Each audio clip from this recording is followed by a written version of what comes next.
Bhotani mawethu, kule video sizokuba nezithethi ezintathu. Igama lam ndingu-Anovuyo Fateni. Mna ndingubukho Joni. Kwaye mna ndingu-Onele Mathanzima. Kule video siza kuthetha ngokuvuvukala, kodwa ngaphambi kokuba senze oko, masichaze ukuba yintoni ukuvuvukala. Ukuvuvukala kwenzeka ngenxa yomonakalo kwithishu okanye kumsipha. Lo monakalo ukhokhelela kuluhlu lweziganeko zevascular neeselula ezenzelwe ukuba zibe nako ukucoca naluphi na uhlobo lweentsalela neentsholongwane ezibangela usuleleko zize ziqalise ukulungiswa. Ukuvuvukala kusenokubangela kukwenzakala ngokwasemzimbeni, ukwenzakala ngokweekhemikhali, iintsholongwane ezosulelayo, imitha yelanga nokutsha. Zininzi izinto ezikhokhelela kukuvuvukala.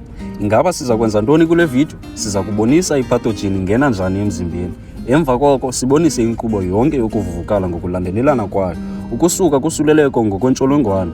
Ke masiqhubele phambili kwaye sintyweni. Ukuvuvukala kubonakala ngeempawu ezine: ukutshisa, ububomvu, intlungu nokuduma.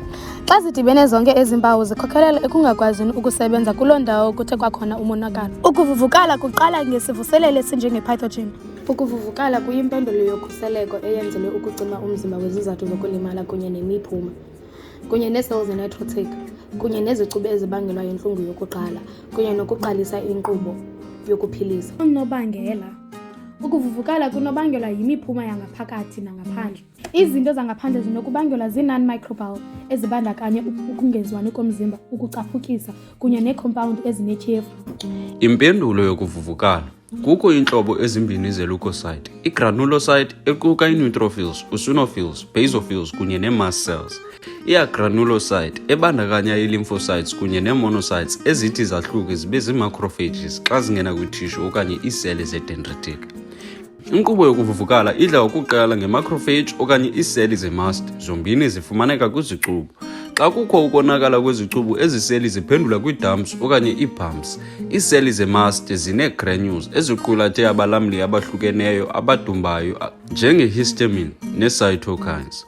Ngenxa yoko imithambo yegazi iba porous ngakumbi kwaye exudate ugwebu ngaphakathi kwethishu. Ukujikeleza kwakhona kuyancipha, okuthi xa kudibaniswa ne-fluid exudation kubangela ukwanda kwenani leeseli ezibomvu zegazi ezijikelezayo kwindawo yokulimala.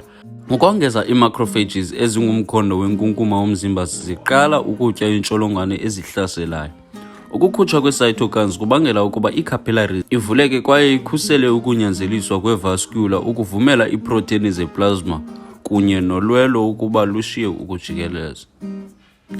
Iiseli ze-endothelial zikwanceda ukukhawuleza inkqubo ngokukhupha i-nitric oxide enceda i-vasodilate ii-capillaries kwaye ibenze bangene ngakumbi. Iiseli ze-endothelial zivakalisa iproteini yokubambelela ngakumbi ukunceda i-leukocyte edadayo egazini ukuba inamathele kwaye iqengqeleke ixesha elide de ifike kwindawo yokulimala. Ii-neutrophils zitsala kwindawo yosuleleko ngee-chemokines kunye neemveliso ze-microbial. Ii-neutrophils ekhonjiweyo yandisa i-cytoplasmic pseudopodia edibana ne-endothelial cell junction. Iyanda phakathi kwabo, ibangela ukuba isiphambuka siphazamiseke, sivumela yonke iseli ukuba icudise. Oku kubizwa ukuba yi-extravasation. Chemotaxis. I-chemotaxis kukushukuma kweseli ecaleni kwe-timed yoxinaniswa kwicala lendawo yokuvuvukala. I-neutrophil yi-leukocyte yokuqala eqeshwe ngexesha lenkqubo yokuvuvukala. Ngokukhawuleza iqala i-phagocytosis ngokutya ii-pathogens kunye neeseli ezonakalisiweyo. I-neutrophil ithatha iintsholongwane ezininzi ngokukhawuleza kwaye emva koko izibulale ngokutshabalalisa kuzo zonke iintsholongwane ezithathileyo. Kukwakho usapho leeproteini ezinyibilikayo ezibizwa ngokuba yinkqubo yokuxhasana. Unyango. Ukuba isivuseleli sakho konke ukuvuvukala ibikukusikeka, ii-platelet namahlwili avela kwiplasma afikelela kuloo ndawo aze avale isilonda. Oku kuyanceda ekuphiliseni ukopha ukuze kuthinte iipathogen zingangeni egazini. Ukuphilisa nokulungisa.